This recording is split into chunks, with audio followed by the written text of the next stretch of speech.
Hello friends, my name is Arshpreet. आज हम करने जा रहे हैं इंटायर चैप्टर 1 की summary, electric charges and fields. चलिए आइए देखते हैं।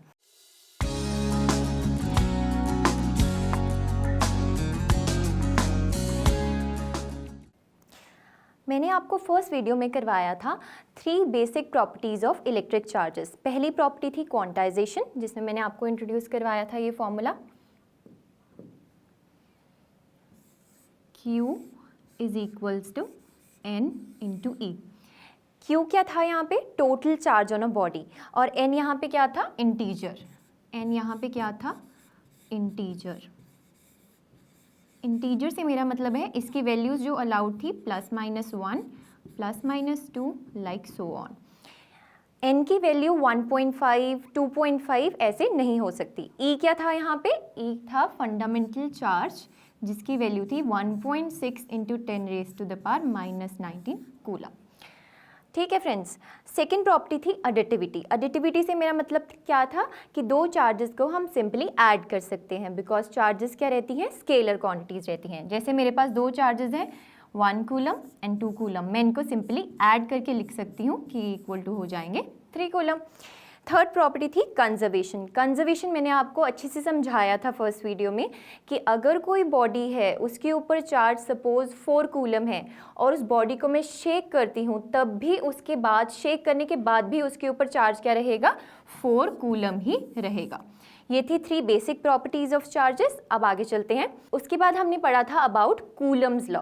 देखिए फ्रेंड्स, मैंने आपको बताया था कि अगर दो लाइक चार्जेस हैं तो वो रिपेल करेंगे, और अगर दो अनलाइक चार्जेस हैं वो अट्रैक्ट करेंगे। बट वो किस इंटेंसिटी के साथ रिपेल करते हैं या अट्रैक्ट करते हैं वो हमें कौन बताता है? कूलम्स लॉ बताता है। कूलम्स लॉ फोर्स का फॉर्मूला हमें क्या देता है? K Q1 Q2/r²। अगर ये दो चार्जेस थे मेरे पास, दिस इज Q1 और दिस इज Q2, इनके बीच में कुछ डिस्टेंस था R, तो मैंने आपको पढ़ाया था फोर्स। अब ये दोनों अगर लाइक चार्जेस हैं तो ये चार्ज इसके ऊपर कुछ फोर्स लगाएगा इस डायरेक्शन में, that is force on second charge due to first charge. Force on second charge due to first charge. और इसका एक्सप्रेशन क्या था? K यहाँ पे क्या था मेरे पास? K was 1/4 pi epsilon not. Q1 Q2 के डायरेक्टली प्रोपोर्शनल होता है ये फोर्स, और इन्वर्सली प्रोपोर्शनल होता है इन दोनों के डिस्टेंस के। और ये R/1 हमें क्या बताता है? Direction of this force. ठीक है फ्रेंड्स, यहाँ पर K की वैल्यू क्या आई थी? This 9 into 10⁻⁹। अगर मेरे पास ये दो चार्जेस एयर में या वैक्यूम में प्रेजेंट थे तो मेरे पास K की स्टैंडर्ड वैल्यू थी 9 इंटू 10⁻⁹, एंड इसमें परमिटिविटी आ रहा था डिनोमिनेटर में। आपको पता है this is permittivity of free space. Permittivity की वैल्यू कितनी आई थी? 8.854 इंटू 10⁻⁻12। ये आपको यूनिट्स निकालने मैंने सिखाए थे फर्स्ट वीडियो में, आप जाकर देख सकते हैं फर्स्ट वीडियो में अगर किसी को प्रॉब्लम है यूनिट्स निकालने में। चलिए आगे बढ़ते हैं। अब हम करने जा रहे हैं कूलम्स लॉ के ऊपर एक न्यूमेरिकल।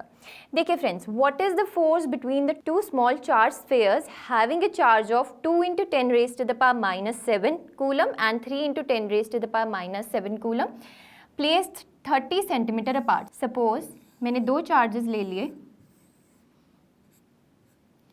पहला था 2 इंटू 10⁻⁻7 कूलम और दूसरा था 3 इंटू 10⁻⁻7 कूलम। अब मुझे क्या निकालना है? फोर्स का वही फॉर्मूला आएगा, force is equals to K Q1 Q2/r²। अब आप देख सकते हैं कि ये एयर में प्रेजेंट है। कहाँ पे प्रेजेंट है? एयर में प्रेजेंट है। तो K की वैल्यू क्या हो जाएगी मेरे पास? 9 इंटू 10⁻⁹। Q1 की वैल्यू ये सब्स्टिट्यूट कीजिए, 2 इंटू 10⁻⁻7 इंटू Q2 की वैल्यू सब्स्टिट्यूट कीजिए ये 3 इंटू 10⁻⁻7।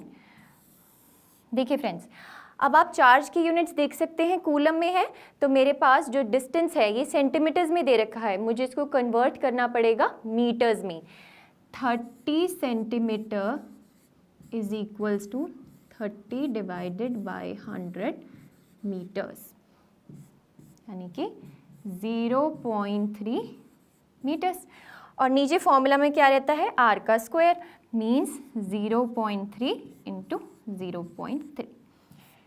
इसको सॉल्व करके आंसर आएगा आपका 6 इंटू 10⁻³ न्यूटन्स। ये था फोर्स। अब आप देख सकते हैं मैंने आपको क्वेश्चन में दे रखा है कि ये वाला चार्ज भी और ये वाला चार्ज भी दोनों पॉजिटिव चार्जेस हैं, तो ये फोर्स की नेचर कैसी होगी, रिपल्सिव। कैसी होगी, repulsive, because like charges always repel each other. चलिए आगे बढ़ते हैं। नेक्स्ट हमने पढ़ा था सुपरपोजिशन प्रिंसिपल के बारे में। देखिए फ्रेंड्स, सुपरपोजिशन प्रिंसिपल क्या था, मैंने आपको बताया था अगर ये कोई भी चार्ज है Q, इसके आसपास 3 और चार्जेस पड़े हैं, सपोज Q के आसपास 3 और चार्जेस पड़े हैं, Q1, Q2 एंड Q3। इनकी नेचर कैसी है, Q is positive, Q2 is positive, Q1 is positive and Q3 is negative. और अगर आपको पूछा जाए कि टोटल फोर्स Q पर कितना रहेगा, तो वो आप कैसे निकालेंगे। देखिए ये दोनों क्या हैं, पॉजिटिव चार्जेस, तो ये क्या होंगे, रिपेल करेंगे, मतलब ये Q इस साइड को रिपेल करेगा। अब ये दोनों भी पॉजिटिव चार्जेस हैं, तो ये Q इस Q से दूर जाना चाहेगा, कुछ इस डायरेक्शन में। ये था फोर्स 1, ये था फोर्स 2। और अब आप ये देख सकते हैं, this is positive charge and this is negative charge, means ये दोनों अट्रैक्ट करेंगे एक दूसरे को, लाइक इन दिस डायरेक्शन। तो सुपरपोजिशन प्रिंसिपल क्या कहता है कि net force on Q F will be equal to vector sum of F1 plus F2 plus F3। Superposition principle क्या कहता है कि जो नेट फोर्स लगेगा मेरा चार्ज Q पे, वो वेक्टर सम होगा इंडिविजुअल फोर्सेस का।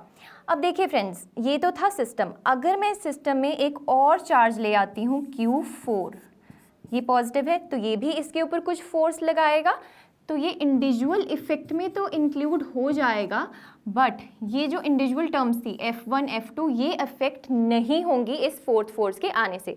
देखिए, the principle is based on the property that the forces with which two charges attract और repel each other are not affected by the presence of any other charge. यहाँ पर third charge लिखा है, मेरा मतलब है एनी अदर चार्ज। पहले जितने चार्जेस थे उनका जो इफेक्ट रहेगा वो किसी नए फोर्स की या नए चार्ज की आने की वजह से इफेक्ट नहीं होगा। ये हमें कौन बताता है, सुपरपोजिशन प्रिंसिपल बताता है। आगे चलते हैं। अब हम करने जा रहे हैं एक न्यूमेरिकल ऑन सुपरपोजिशन प्रिंसिपल। देखिए फ्रेंड्स, 4 पॉइंट चार्जेस, ये वैल्यूज दे रखी है हमें, QA, QB, QC and QD are located at the corners of a square. चलिए ड्रॉ करते हैं। A, B, C and D. This is the square. Square की साइड क्या है, 10 सेंटीमीटर। स्क्वायर की सारी साइड्स बराबर होती हैं। अगर ये 10 सेंटीमीटर है तो ये भी 10 सेंटीमीटर रहेगी। सिमिलरली ये भी एंड ये भी।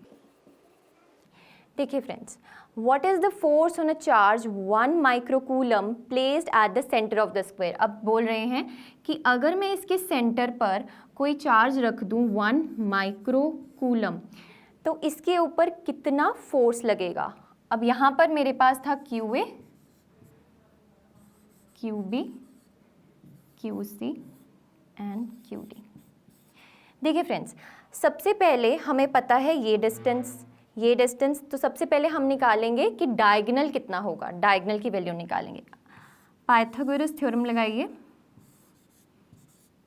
ये 10 सेंटीमीटर है, ये भी 10 है, ये निकालना है। तो इसको कैसे लिखेंगे, परपेंडिकुलर का स्क्वायर प्लस बेस का square is equals to hypotenuse का स्क्वायर। सो ये भी 10 है तो ये भी 10 है, तो मैं इसको लिख सकती हूँ 2 इंटू 10 का स्क्वायर इज हाइपोटेन्यूज का स्क्वायर। सो हाइपोटेन्यूज यहाँ से क्या आ जाएगा, √2 10 सेंटीमीटर। हाइपोटेन्यूज की क्या वैल्यू आ गई मेरे पास, इस डायगोनल की क्या वैल्यू आ गई मेरे पास, √2 10। और अगर मुझे डिस्टेंस निकालना हो इतने पार्ट का, दैट इज A से O का, वो क्या हो जाएगा, hypotenuse divided by 2, that is under root of 2 by 10 divided by 2. This is 5 under root 2 centimetre. ये डिस्टेंस, यहाँ से यहाँ तक का डिस्टेंस, यहाँ से यहाँ तक का डिस्टेंस, यहाँ से यहाँ तक का डिस्टेंस और यहाँ से यहाँ तक का डिस्टेंस, इन सब की वैल्यू क्या आएगी? Same, that is 5 under root 2 centimetres. अब हमने क्या निकालना था? हमने फोर्स निकालना था इस पॉइंट पर. अब ध्यान से देखिए, यहाँ पर चार्ज क्या था? 1 माइक्रोकूलम सेंटर में, और ए पॉइंट पर चार्ज क्या था? 2 माइक्रोकूलम्स, और सी पॉइंट पर चार्ज कितना था? 2 माइक्रोकूलम्स. मतलब ये चार्ज भी क्या है? 2, और ये चार्ज भी क्या है? 2. अब ध्यान से देखिए फ्रेंड्स, अगर ये चार्ज है 1, ये भी 2 है और ये भी 2 है, तो मतलब अगर मैं फोर्स निकालूंगी इस डायरेक्शन में या इस डायरेक्शन में, तो इनका मैग्नीट्यूड क्या आएगा? सेम आएगा, बिकॉज फोर्स के मैग्नीट्यूड का फॉर्मूला क्या होता है? KQ1Q2 by are square. K तो सब केसेस में सेम ही रहेगा बिकॉज हम एयर में बात कर रहे हैं. Q1 की वैल्यू 2, Q2 की वैल्यू 1. अब मैंने आपको बताया था आर स्क्वायर की वैल्यू तो सब में सेम रहेगी बिकॉज डिस्टेंस क्या है? Same, that is 5 under root 2 centimetres. ठीक है. अब देखिए फ्रेंड्स, आगे से आपसे डायग्राम बनाते हैं. अब मैंने डिस्टेंस निकाल लिया, ये ओ पॉइंट था, डिस्टेंस था इसका 5 अंडर रूट 2, यहाँ पर चार्ज था 2, यहाँ पर भी चार्ज था 2 माइक्रोकूलम्स, और सेंटर में था 1 माइक्रोकूलम. ये था A B C D. अब देखिए, ये चार्ज इस चार्ज के ऊपर कुछ फोर्स लगाएगा, ये दोनों सेम नेचर के हैं पॉजिटिव, तो ये चार्ज क्या करेगा? इस चार्ज से दूर जाना चाहेगा, मीन्स फोर्स लगेगा इस डायरेक्शन में. ये फोर्स था F(1). अब ये चार्ज भी पॉजिटिव है और ये चार्ज भी पॉजिटिव है, तो ये दोनों भी दूर जाना चाहेंगे, तो ये चार्ज इस चार्ज के ऊपर कुछ फोर्स लगाएगा in the direction this, that is F(3) vector. अब देखिए फ्रेंड्स, K की वैल्यू, Q1 की वैल्यू, Q2 की वैल्यू और R की वैल्यू सेम है, मीन्स F1 का मैग्नीट्यूड F3 के मैग्नीट्यूड के इक्वल है, बट डायरेक्शन क्या है? ऑपोजिट. एक इस डायरेक्शन में जा रहा है तो एक इस डायरेक्शन में जा रहा है, मतलब ये दोनों क्या कर जाएंगे? कैंसिल आउट कर जाएंगे. ऐसे लिख सकते हैं F1 is equals to minus of F3, तो इन दोनों की कॉन्ट्रीब्यूशन नेट फोर्स में नहीं आएगी. अब बात करते हैं इसकी और इसकी. अब देखिए, बी पॉइंट पर चार्ज कितना था? -5 माइक्रोकूलम. सेंटर में तो चार्ज मैंने आपको शुरू में ही बता दिया, सेंटर में चार्ज क्या है? 1 माइक्रोकूलम. डी पॉइंट पर चार्ज कितना था? -5 माइक्रोकूलम. इस केस में भी डिस्टेंस तो मेरा सेम है. अब आप देख सकते हैं, ये पॉजिटिव है, ये नेगेटिव है, ये एक दूसरे को अट्रैक्ट करेंगी, मीन्स इस डायरेक्शन में लगेगा मेरा फोर्स F2. ये पॉजिटिव है और ये नेगेटिव है, तो ये भी एक दूसरे को अट्रैक्ट करेंगे, तो F4 लगेगा इस डायरेक्शन में. और F2 का मैग्नीट्यूड भी F4 के मैग्नीट्यूड के इक्वल आएगा, बट इनकी डायरेक्शंस आप देख सकते हैं ऑपोजिट. F2 जा रहा है इस साइड और F4 जा रहा है इस साइड, तो मीन्स ये दोनों भी कैंसिल कर देंगे. So F net which was equals to F1 plus of F2 plus of F3 plus of F4, ये क्या आ जाएगा? 0. मीन्स हमारा आंसर क्या हुआ? What is the force on a charge of 1 microcoulomb? 0. Net force क्या रहेगा? 1 माइक्रोकूलम चार्ज पर 0 रहेगा. चलिए अब आगे बढ़ते हैं. नेक्स्ट मैंने आपको पढ़ाया था इलेक्ट्रिक फील्ड के बारे में. इलेक्ट्रिक फील्ड क्या थी फ्रेंड्स? अगर कोई भी सोर्स चार्ज था मेरे पास प्लस ऑफ Q, मैंने आपको बताया था इसके अराउंड कुछ स्पेस होती है जिसमें इसका अफेक्ट रहता है चार्ज का. मतलब सपोज प्लस Q के अराउंड कुछ स्पेस है लाइक दिस. इस स्पेस में अगर कोई भी दूसरा चार्ज आएगा Q0, इसको हमने नाम दिया था टेस्ट चार्ज. टेस्ट चार्ज दिया था. अगर तो ये पॉजिटिव नेचर का हुआ तो ये इस चार्ज से दूर जाना चाहेगा, और अगर ये नेगेटिव नेचर का हुआ तो ये इस सोर्स चार्ज के करीब आना चाहेगा. तो मीन्स ऐसी स्पेस जहाँ पे इस चार्ज की वजह से फोर्स लगे किसी दूसरे चार्ज पर, उसको मैं क्या बोलूँगी, इलेक्ट्रिक फील्ड बोलूँगी। ये मैंने आपको इलेक्ट्रिक फील्ड वाली वीडियो में बहुत ही अच्छे से एक्सप्लेन किया था स्पाइडर की एग्जांपल देकर। मैंने आपको बताया था कि स्पाइडर वहाँ पे क्या रहता है, सोर्स चार्ज, जो वो जाला बुनता है वो क्या रहता है मेरा इलेक्ट्रिक फील्ड, और टेस्ट चार्ज क्या रहता है, जो इंसेक्ट जो स्पाइडर के जाले में आकर फंसता है। अब हम डेफिनेशन देखेंगे इसकी। डेफिनेशन क्या कहती है, the electric field E at a point due to a charge configuration is the force on the small positive charge Q placed at a point divided by the magnitude of the charge. Means electric field was force divided by test charge. ये मैंने आपको अच्छे से explain किया था electric field वाली video में, right. और हमने उसके बाद फील्ड निकाली थी due to a point charge, उसकी वैल्यू क्या आई थी, Q/4πε0r², 1/4πε0 क्या है मेरा यहाँ पर, K, ठीक है। उसके बाद हमने ये भी पढ़ा था कि it is radially outward for Q। देखिए फ्रेंड्स, मैंने आपको बताया था अगर सोर्स चार्ज पॉजिटिव होगा, अगर सोर्स चार्ज पॉजिटिव होगा तो टेस्ट चार्ज हमेशा इससे दूर जाना चाहेगा अलोंग दिस डायरेक्शन, और अगर टेस्ट चार्ज को मैं यहाँ रख दूँ तो इस साइड भी दूर जाना चाहेगा, सिमिलरली यहाँ पे भी और यहाँ पे भी।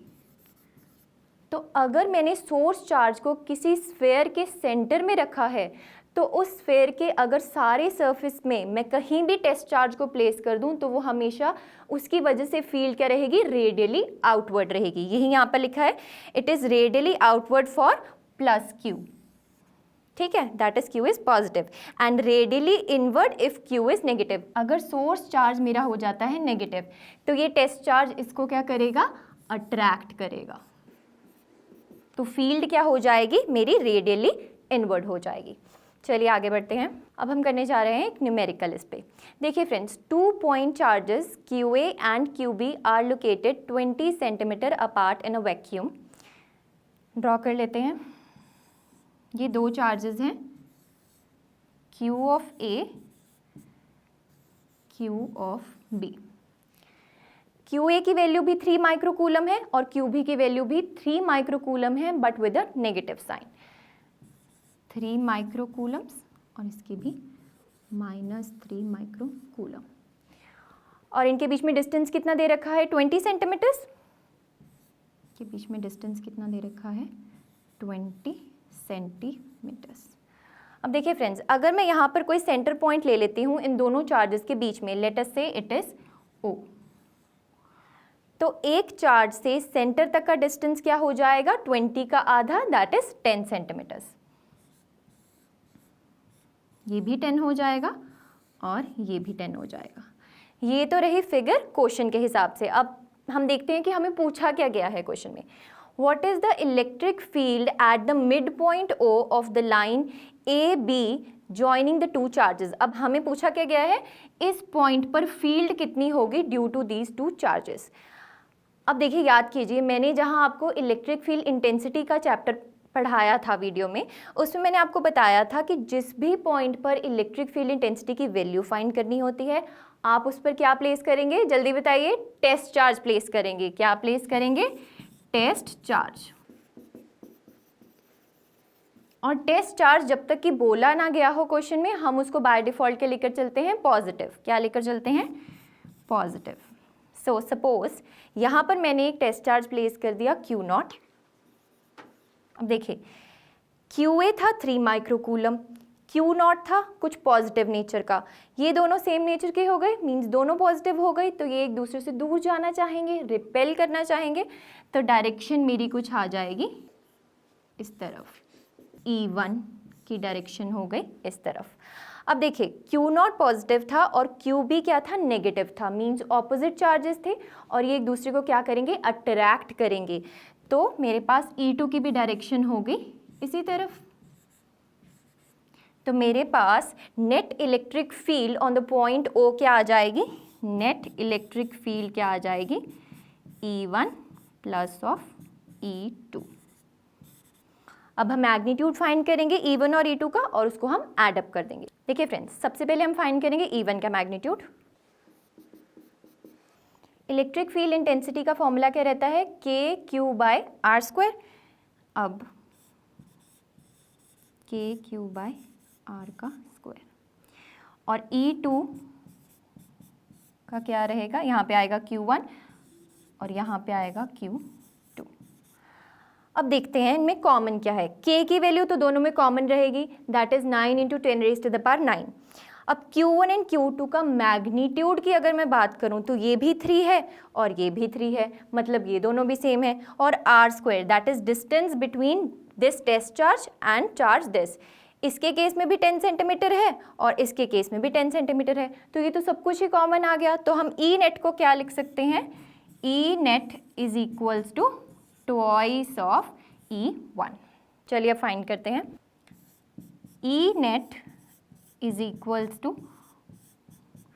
twice of E1 that is 2 into KQ/r² which is equals to 2 into K की वैल्यू डाल दीजिए 9 × 10⁹, 9 × 10⁹।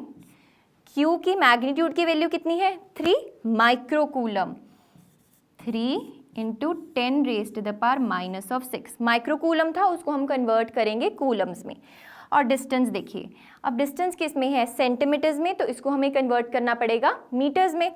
तो ये आ जाएगा 10/100 × 10/100। इसको सॉल्व कीजिए, इसकी वैल्यू आ जाएगी ई नेट की 54 × 10⁻⁶। ई के यूनिट्स क्या रहते हैं मेरे पास, ई होता है फोर्स अपॉन चार्ज, फोर्स के यूनिट्स क्या हुए न्यूटन और चार्ज के कूलम, सो न्यूटन पर कूलम।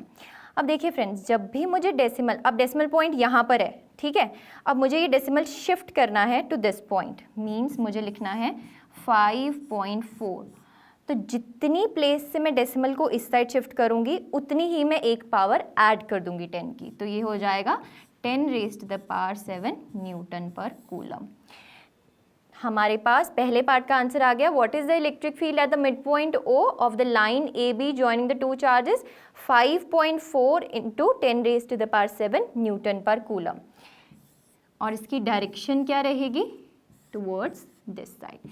अगर ये A था, ये B था और ये O था, तो इसकी डायरेक्शन रहेगी टुवर्ड्स OB, टुवर्ड्स OB। अब हम सॉल्व करेंगे सेकेंड पार्ट। सेकेंड पार्ट में हमें क्या पूछा गया है कि अगर एक negative test charge of magnitude this is placed at this point, मतलब सेंटर पे रख दिया गया है।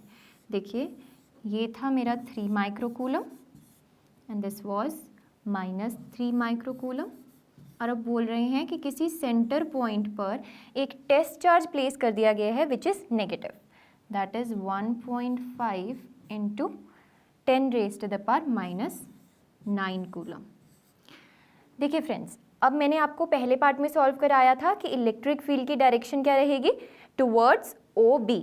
अगर ये O था, ये B था और ये A पॉइंट था, तो इलेक्ट्रिक फील्ड की डायरेक्शन तो आई थी टुवर्ड्स OB। अब आप सबको पता है, मैंने आपको पढ़ाया हुआ है, टोटल फोर्स क्या रहता है, E × Q। ये Q क्या होता है, टेस्ट चार्ज, और टेस्ट चार्ज क्या है, नेगेटिव, तो मीन्स अब हो जाएगा force is equals to -QE। ये सब क्या है, वेक्टर क्वांटिटीज़ हैं। सो यहाँ से हमें एक बात तो पता चल गई कि अगर इलेक्ट्रिक फील्ड जा रही थी OB की तरफ तो फोर्स की डायरेक्शन क्या रहेगी, टुवर्ड्स OA। तो हमें फोर्स की डायरेक्शन तो पता चल गई कि वो टुवर्ड्स OA रहेगी। अब हम फाइंड करेंगे मैग्नीट्यूड ऑफ फोर्स क्या रहेगा। मैग्नीट्यूड क्या रहेगा फोर्स का, सबसे पहले सब्स्टिट्यूट कर दीजिए Q की वैल्यू। Q की वैल्यू आपको दे रखी है 1.5 × 10⁻⁹ E की वैल्यू आपको दे रखी थी 5.4 × 10⁻⁶। ये आपने किस में फाइंड करी थी, पार्ट A में फाइंड करी थी। सिंपली मल्टीप्लाई कीजिए, आपके पास फोर्स की वैल्यू आ जाएगी 8.1 × 10⁻³ न्यूटन। फोर्स की वैल्यू क्या आ जाएगी, 8.1 × 10⁻³ न्यूटन। ये रहा मैग्नीट्यूड फोर्स का, और डायरेक्शन क्या रहेगी, टुवर्ड्स OA। चलिए अब आगे बढ़ते हैं। उसके बाद हमारी बात आती है इलेक्ट्रिक फील्ड लाइंस की। देखिए फ्रेंड्स, अभी तक हमने जो पढ़ा इलेक्ट्रिक फील्ड्स के बारे में वो क्या था, मैथमेटिकल कंसेप्ट था। मैंने आपको electric lines of force video जब करवाई थी उसमें मैंने आपको बताया था कि फैराडे जो साइंटिस्ट था उसने क्या बोला कि इलेक्ट्रिक फील्ड को अगर हम पिक्टोरियली देखना चाहते हैं तो मैं उसको कैसे रिप्रेजेंट करूँगी, इलेक्ट्रिक फील्ड लाइन्स की हेल्प से। सपोज अगर ये कोई भी कर्व था x और इस पर एक पॉइंट था P, और अगर मुझे डायरेक्शन निकालनी थी इस P पॉइंट पर किसकी, इलेक्ट्रिक फील्ड इंटेंसिटी की, तो मैं इस पॉइंट P पर एक टेंजेंट ड्रॉ करती थी लाइक दिस, और ये टेंजेंट मुझे क्या बताता था, इलेक्ट्रिक फील्ड इंटेंसिटी की डायरेक्शन इस पॉइंट पर। ठीक है, चलिए पढ़ते हैं। An electric field line is a curve drawn in such a way that the tangent to each point on the curve gives the direction of the electric field at that point. अब देखिए friends, मैंने आपको एक और point बताया था उस case में कि अगर मेरे पास चार्ज कोई पॉजिटिव है तो इलेक्ट्रिक फील्ड लाइंस जो थी रेडियली आउटवर्ड होती थी, राइट। अब आप देख सकते हैं इस पॉइंट पर इन दोनों लाइंस के बीच में डिस्टेंस कम है, मीन्स ये डेंसली क्लोजली स्पेस्ड है। यहाँ पर डेंसिटी क्या है, ज़्यादा है, डेंसिटी क्या है, ज़्यादा है। यहाँ पर डेंसिटी ज़्यादा है और यहाँ पर डेंसिटी कम है, मीन्स इन लाइन के बीच में डिस्टेंस क्या है, बढ़ गया। तो ये क्या बता रहा है, the relative closeness of the field line indicates the relative strength of the electric field. मतलब जितनी क्लोजली स्पेस उतना इलेक्ट्रिक फील्ड का मैग्नीट्यूड उस पॉइंट पर ज़्यादा। ठीक है, strength of the electric field at different points, they crowd near each other in the region of strong electric field and are far apart where the electric field is weak। मतलब यहाँ पर जो electric field होगी वो week होगी as comparative to this point। चलिए अब आगे बढ़ते हैं, प्रॉपर्टीज पढ़ते हैं अब इलेक्ट्रिक फील्ड लाइंस की। पहली प्रॉपर्टी क्या रहेगी, field lines are continuous curves without any breaks. इसका क्या मतलब है कि अगर ये टेस्ट चार्ज था प्लस क्यू और यहाँ से कोई निकली फील्ड लाइन दिस डायरेक्शन में, ठीक है, तो अब ये कॉन्टिन्यूस जा रही है, it will go up to infinity. ठीक है, ऐसा नहीं है, ये डॉटेड मैंने इसलिए बनाई है, मतलब ये इन्फिनिटी तक जा रही है। इस डॉटेड का मतलब ये नहीं है कि ये रास्ते में जाकर ब्रेक हो जाएगी। मतलब मैं ऐसे नहीं बोल लूँगी कि इलेक्ट्रिक फील्ड लाइन इतनी गई उसके बाद इसमें ब्रेक आया और उसके बाद ये कॉन्टिन्यू हुई, ये नहीं होता। क्यों, बिकॉज जो ये अभी इलेक्ट्रिक फील्ड लाइंस किसको रिप्रेजेंट करती हैं, ये रिप्रेजेंट करती हैं कि मैंने यहाँ पे कोई टेस्ट चार्ज रखा था, ये सेम नेचर के थे और ये इससे दूर जा रहा था। ये कॉन्टिन्यूस इसलिए होती है बिकॉज फोर्स इस टेस्ट चार्ज पर कॉन्टिन्यूसली लगता है। ऐसा नहीं होता कि ये कोई टेस्ट चार्ज एक जगह से दूसरी जगह जंप करके जाए, it is not possible. So तभी मैं बोलती हूँ कि electric field lines are continuous curves without any breaks. दूसरा पॉइंट क्या था, two field lines can not cross each other. इसकी मैंने आपको एक्सप्लेनेशन अच्छे से दी थी इलेक्ट्रिक लाइंस ऑफ फोर्स वाली वीडियो में, आज भी हम आगे ये डिस्कस करेंगे क्वेश्चन में, उसमें आप देख सकते हैं। ठीक है, उसके बाद थर्ड पॉइंट था, electrostatic field line start from a positive charge and they and at a negative charge. ये प्रॉपर्टी होती है इलेक्ट्रिक लाइंस ऑफ फोर्स की कि अगर यहाँ पे एक पॉजिटिव चार्ज है और एक नेगेटिव चार्ज है तो फील्ड लाइंस यहाँ से शुरू होंगी और यहाँ पर ख़त्म हो जाएंगी।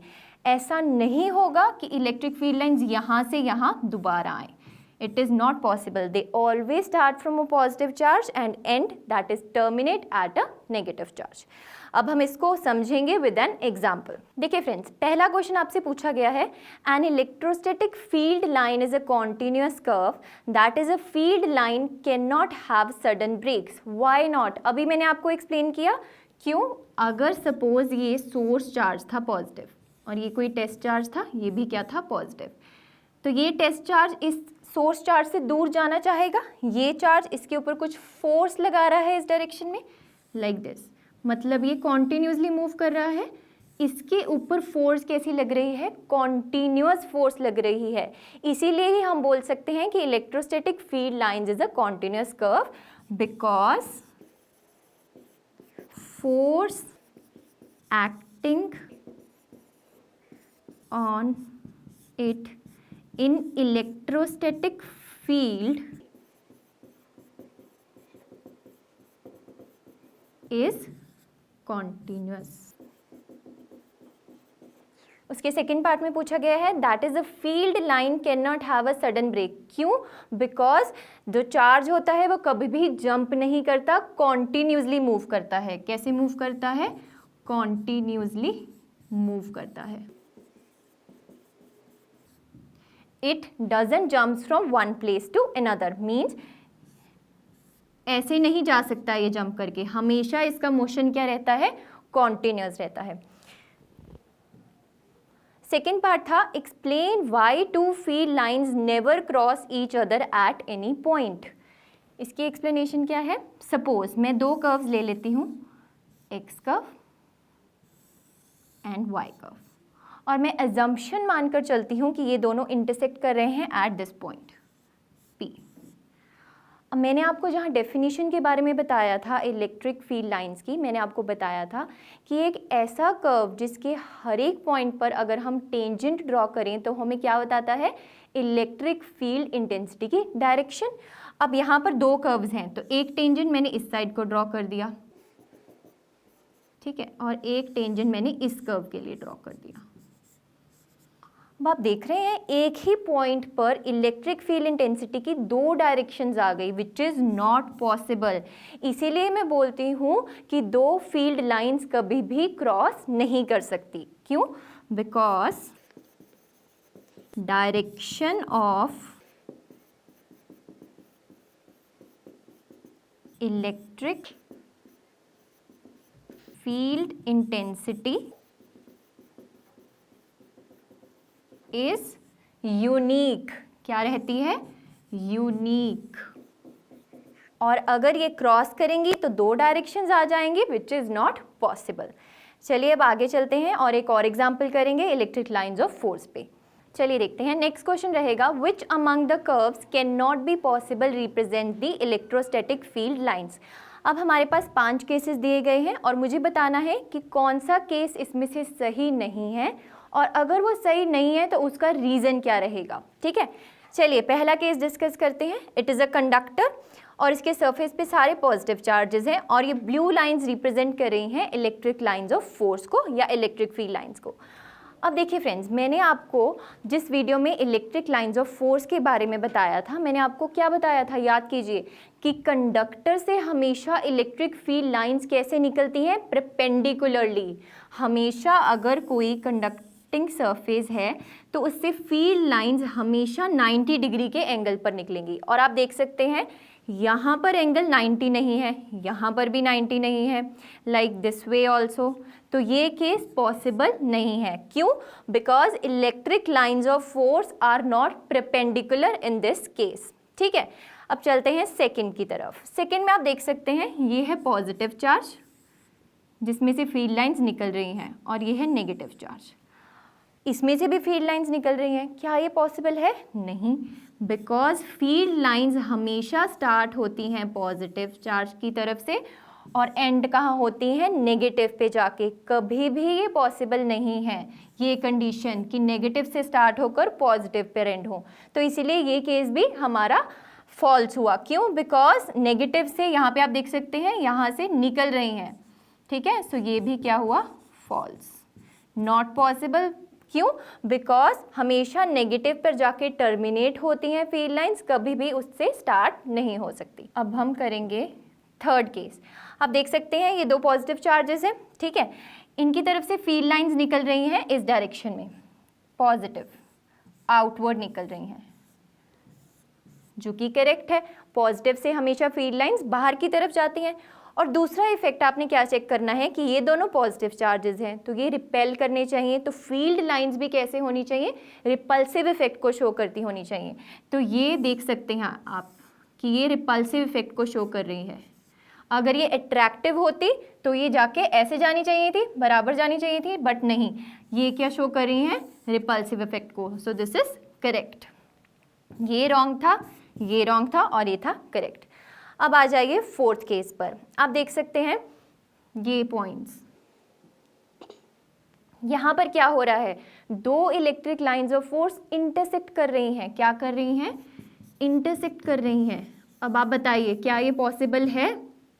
नहीं, मैंने अभी आपको एक्सप्लेनेशन दी थी कि अगर इंटरसेक्ट कर जाएंगी तो इलेक्ट्रिक फील्ड इंटेंसिटी की 2 वैल्यूज़ आ जाएंगी डायरेक्शन की, विच इज़ नॉट पॉसिबल। सो इसीलिए मैं बोलूँगी कि ये केस भी क्या रहेगा, फॉल्स रहेगा। अब आ जाइए नेक्स्ट डायग्राम पे, लास्ट डायग्राम पे। अब आप देख सकते हैं ये डायरेक्शन, ये क्या बना रखा है, लूप बना रखा है। फिफ्थ केस में आप देख सकते हैं, मैंने आपको बताया कि पॉजिटिव से नेगेटिव जब इलेक्ट्रिक फील्ड लाइंस जाती हैं दिस डायरेक्शन में, तो कभी भी ये वापस नहीं आ सकती, मतलब ये लूप नहीं बना सकती। Closed loops are not possible in case of electrostatic field lines. So ये केस भी हमारा क्या हो गया, फॉल्स। सो आपका क्वेश्चन कंप्लीट होता है। हमने पांचों केसेस डिस्कस कर लिए, this is false, this is false, this is true, this is false and this is false. आपको रीजंस मैंने बता दिए हैं। चलिए अब आगे बढ़ते हैं। नेक्स्ट मैंने आपके साथ डिस्कस करा था इलेक्ट्रिक डायपोल। इलेक्ट्रिक डायपोल क्या था, an electric dipole is a pair of equal and opposite charges q and minus q separated by some distance 2a, separated by some distance 2 of a। अगर ये centre था dipole का तो इस charge से centre तक का डिस्टेंस भी a था और सेंटर से इस चार्ज का डिस्टेंस भी क्या था, a। And it's dipole movement vector p मैंने इंट्रोड्यूस करवाया था आपको, डायपोल मूवमेंट वेक्टर आपको बताया था, दैट वाज, इसका मैग्नीट्यूड क्या था p का, q into 2a। q was this charge, इस चार्ज का मैग्नीट्यूड, 2a क्या था, डिस्टेंस, तो ये था p का मैग्नीट्यूड। और इसकी डायरेक्शन क्या थी, always from negative to positive. क्या था, always from negative to positive. तो ये था इलेक्ट्रिक डायपोल। चलिए आगे बढ़ते हैं। अब हम एक क्वेश्चन करेंगे इलेक्ट्रिक डायपोल के ऊपर। देख सकते हैं, a system has 2 charges qa 2.5 into 10 raised to the power -7 coulomb and qb with the same magnitude but opposite sign. तो इससे आपको पता चल जाएगा कि ये मैं किसकी बात कर रही हूँ, इलेक्ट्रिक डायपोल की बात कर रही हूँ। क्यों, क्योंकि इन दोनों चार्जेस का मैग्नीट्यूड तो सेम है बट ये क्या है, ऑपोजिट नेचर के हैं, एक पॉजिटिव है तो एक नेगेटिव है। लोकेटेड एट पॉइंट्स, अब ये क्या दे रखा है, 0 0 0 0 -15 एंड 0 0 +15। देखिए फ्रेंड्स, आपको पता है जब हम 3 डायमेंशनल की बात करते हैं तो हम बात करते हैं x, y, z की।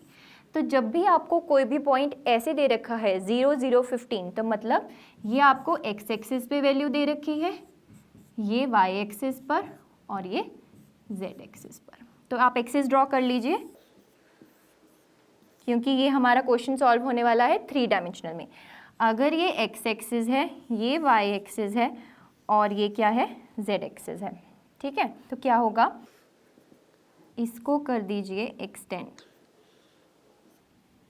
Positive z axis is toward this side, मतलब 0 0 +15 पॉजिटिव z एक्सिस, तो b पॉइंट लाई करेगा कुछ यहाँ पर, और जो a पॉइंट था वो था 0 0 -15। अब प्लस z एक्सिस अगर बाहर आ रही हैं तो माइनस z एक्सिस इनवर्ड जाएंगी, मतलब ये रिप्रेजेंट करी है मैंने नेगेटिव ऑफ z एक्सिस। तो ये point 0 0 -15 that is point a, ये होगा कुछ यहाँ पर, ठीक है।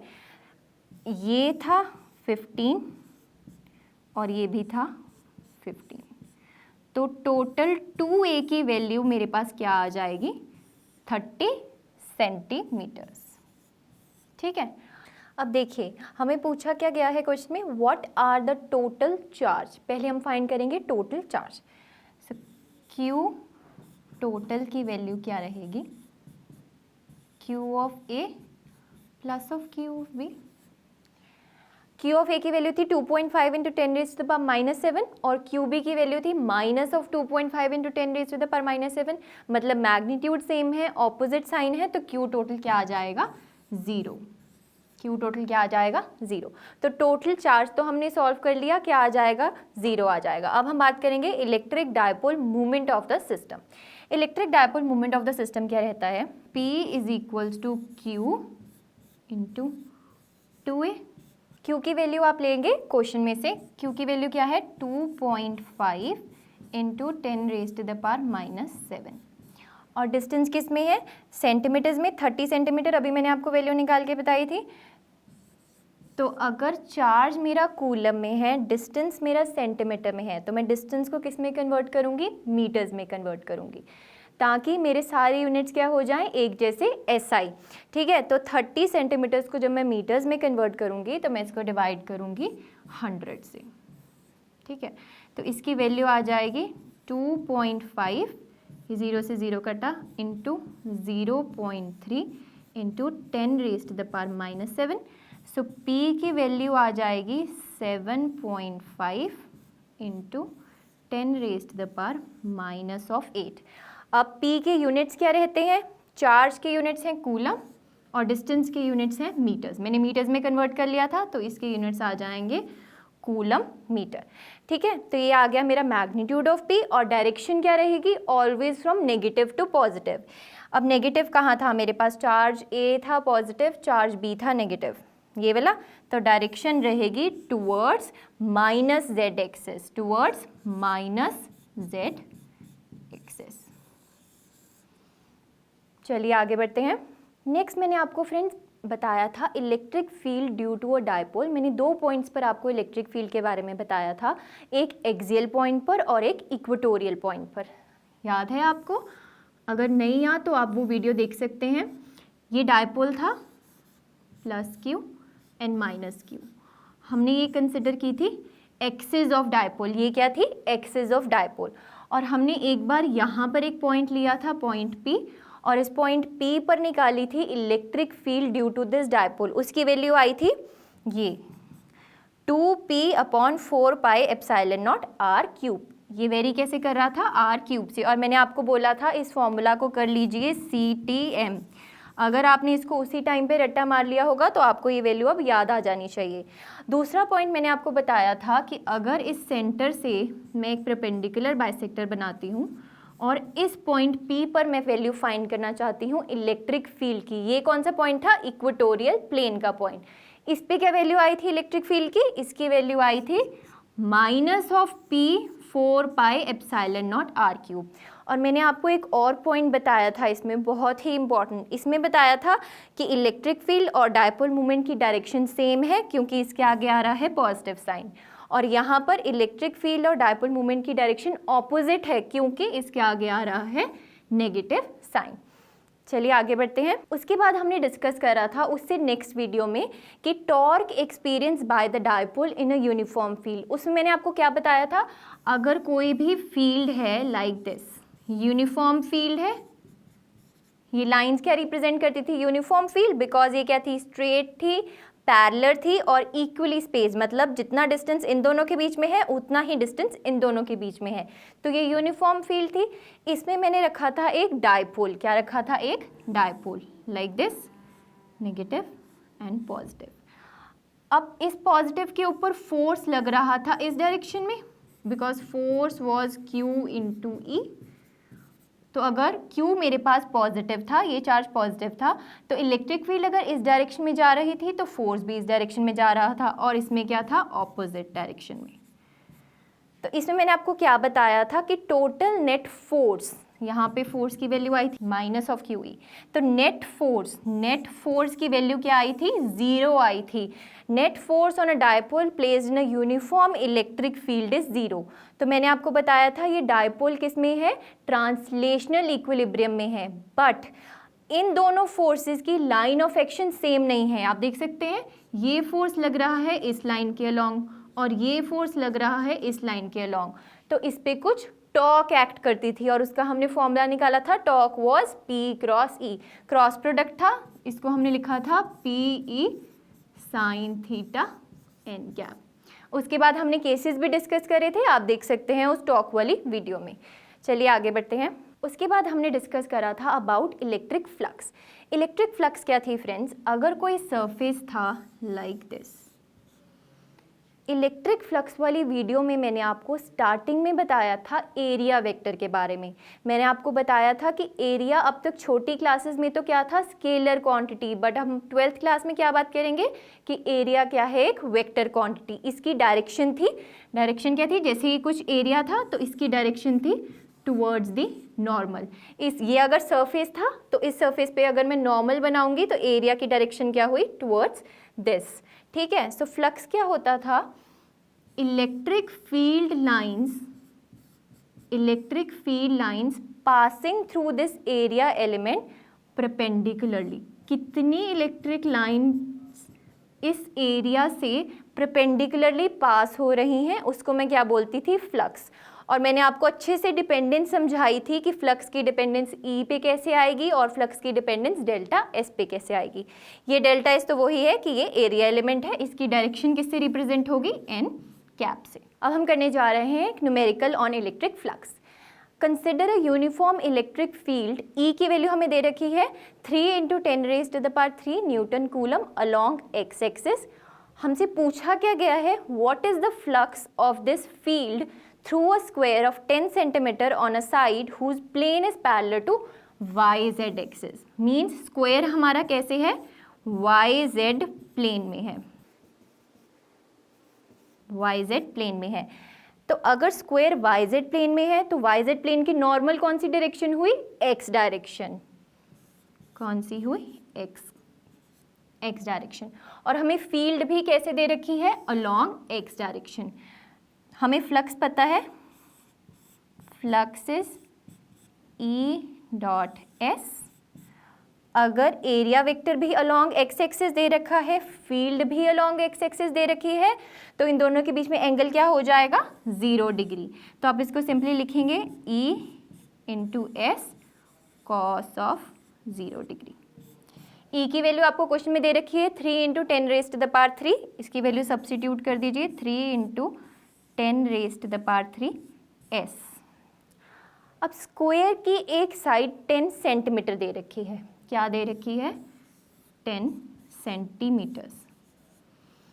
तो एरिया क्या हो जाएगा, अगर मैं सेंटीमीटर्स को मीटर्स में कन्वर्ट करूंगी तो 10 / 100 इंटू 10 / 100। तो एरिया क्या हो जाएगा, 0.01 मीटर स्क्वायर। सिंपली मल्टीप्लाई कर दीजिए, 0.01 मीटर स्क्वायर। तो आपके पास फ्लक्स की वैल्यू कितनी आ जाएगी, 30।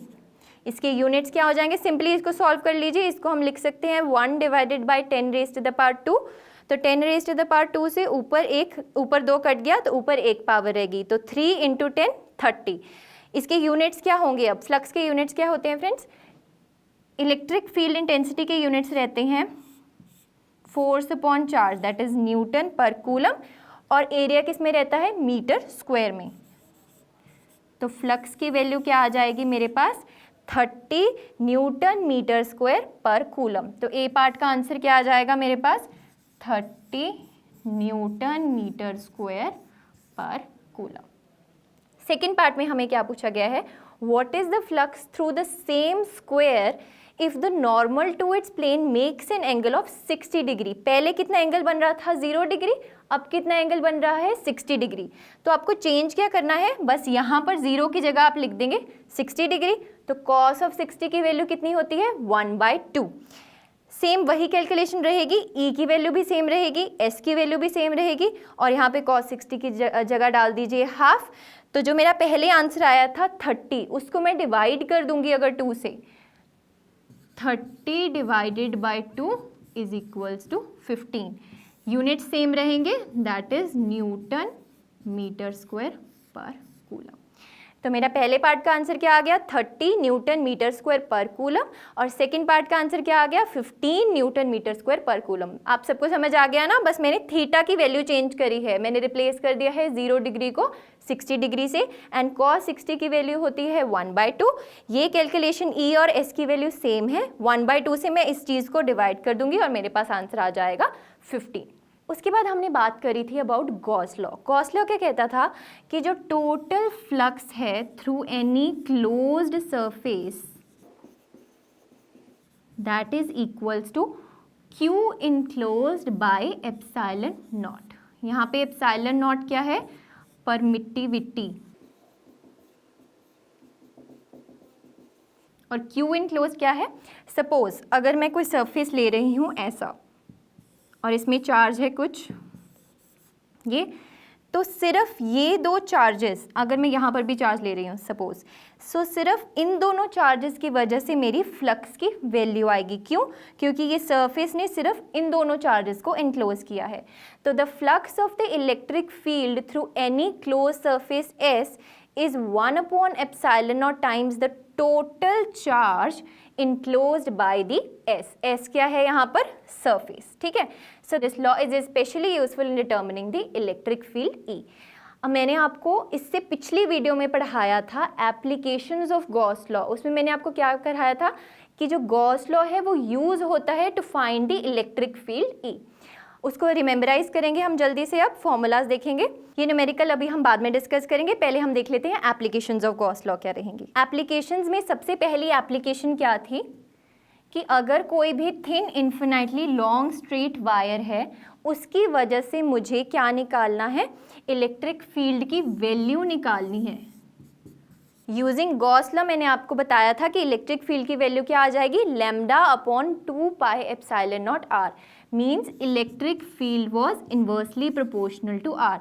और मैंने इसकी डिस्कशन में आपको 3 पॉइंट्स डिस्कस करवाए थे। पहला पॉइंट था कि electric field is inversely proportional to R. Second point था कि अगर लैम्डा पॉजिटिव है, मीन्स चार्ज डेंसिटी अगर पॉजिटिव है, तो इलेक्ट्रिक फील्ड क्या होगी? रेडियली आउटवर्ड होगी। थर्ड पॉइंट था अगर मेरे पास चार्ज डेंसिटी नेगेटिव है तो इलेक्ट्रिक फील्ड क्या रहेगी? रेडियली इनवर्ट रहेगी, ठीक है। उसके बाद हमने सेकंड एप्लीकेशन डिस्कस करी थी इन्फिनाइट थिन प्लेन शीट। इसकी अगर हमने इलेक्ट्रिक फील्ड की वैल्यू निकालनी हो, याद रखिए थिन प्लेन शीट, तो उसके केस में इलेक्ट्रिक फील्ड की वैल्यू क्या आई थी? σ/2ε0 n कैप। सिग्मा क्या थी यहाँ पे? सरफेस चार्ज डेंसिटी, ठीक है। उसके बाद मैंने आपको एक कंपटीशन पॉइंट ऑफ व्यू से भी एक पॉइंट बताया था, क्या कि अगर मैं थिक शीट की बात करूं कि उसकी मतलब कुछ थिकनेस रहेगी, ऐसा केस करवाया था ना अभी लास्ट वीडियो में। तो इस केस में इलेक्ट्रिक फील्ड की वैल्यू क्या आती थी? E is equals to σ/ε0।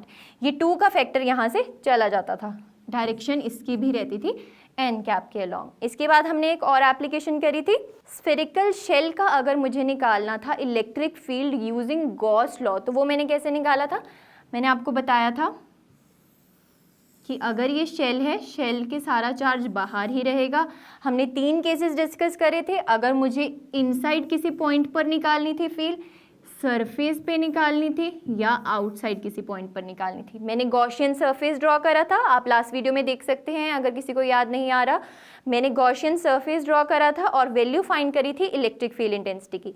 जब मेरा पॉइंट था आउटसाइड, मतलब शेल के बाहर, दैट इज इस शेल का रेडियस था कैपिटल आर, और जो गॉसियन सरफेस मैंने बनाया था उसका रेडियस था स्मॉल आर। तो जब मेरा स्मॉल आर कैपिटल आर से बड़ा है, मीन्स मेरा कोई पॉइंट आउटसाइड है ऑफ द शेल, तो उस केस में इलेक्ट्रिक फील्ड की वैल्यू क्या आई थी?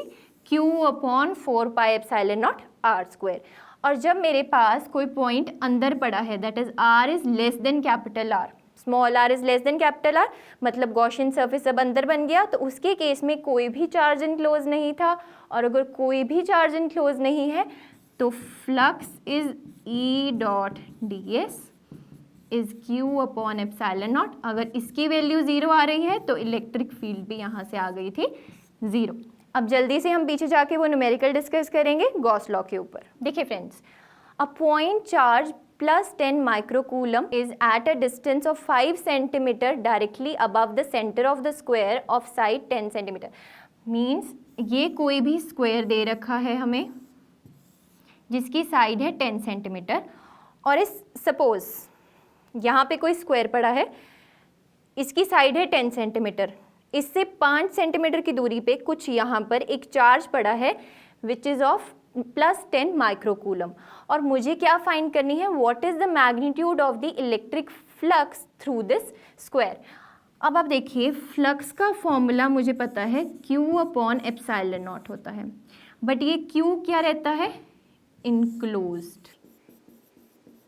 बट आप यहाँ पे देख सकते हैं कि ये वाला Q तो इनक्लोज ही नहीं है, तो इस Q को इनक्लोज करने के लिए मुझे ऐसे ही 5 सर्फेसेस और चाहिए ताकि मैं इस चार्ज को एक क्यूब में क्लोज कर सकूं, मीन्स लाइक दिस। अभी मुझे सिर्फ ये वाला स्क्वायर दिया गया है क्वेश्चन में, ये वाला स्क्वायर मुझे दिया गया है क्वेश्चन में।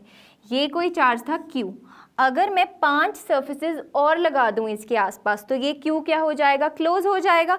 तो इस केस में मेरे पास जो फ्लक्स थी उसकी वैल्यू आ जाएगी Q upon epsilon naught according to this formula, क्योंकि Q तो अब इनक्लोज हो गया।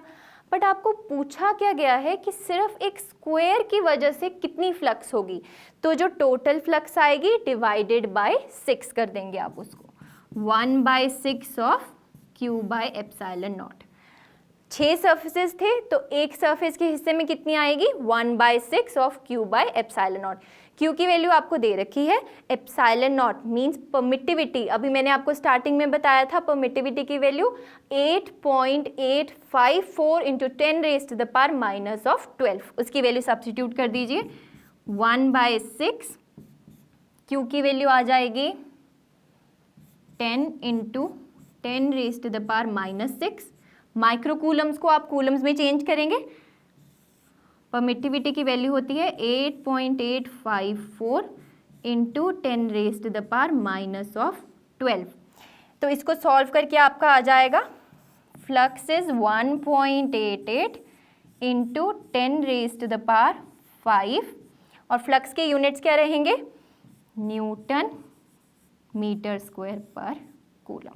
तो हमारे पास फ्लक्स क्या आ गई through the square, 1.88 into 10⁻5 newton metre square पर ऑफ कूलम।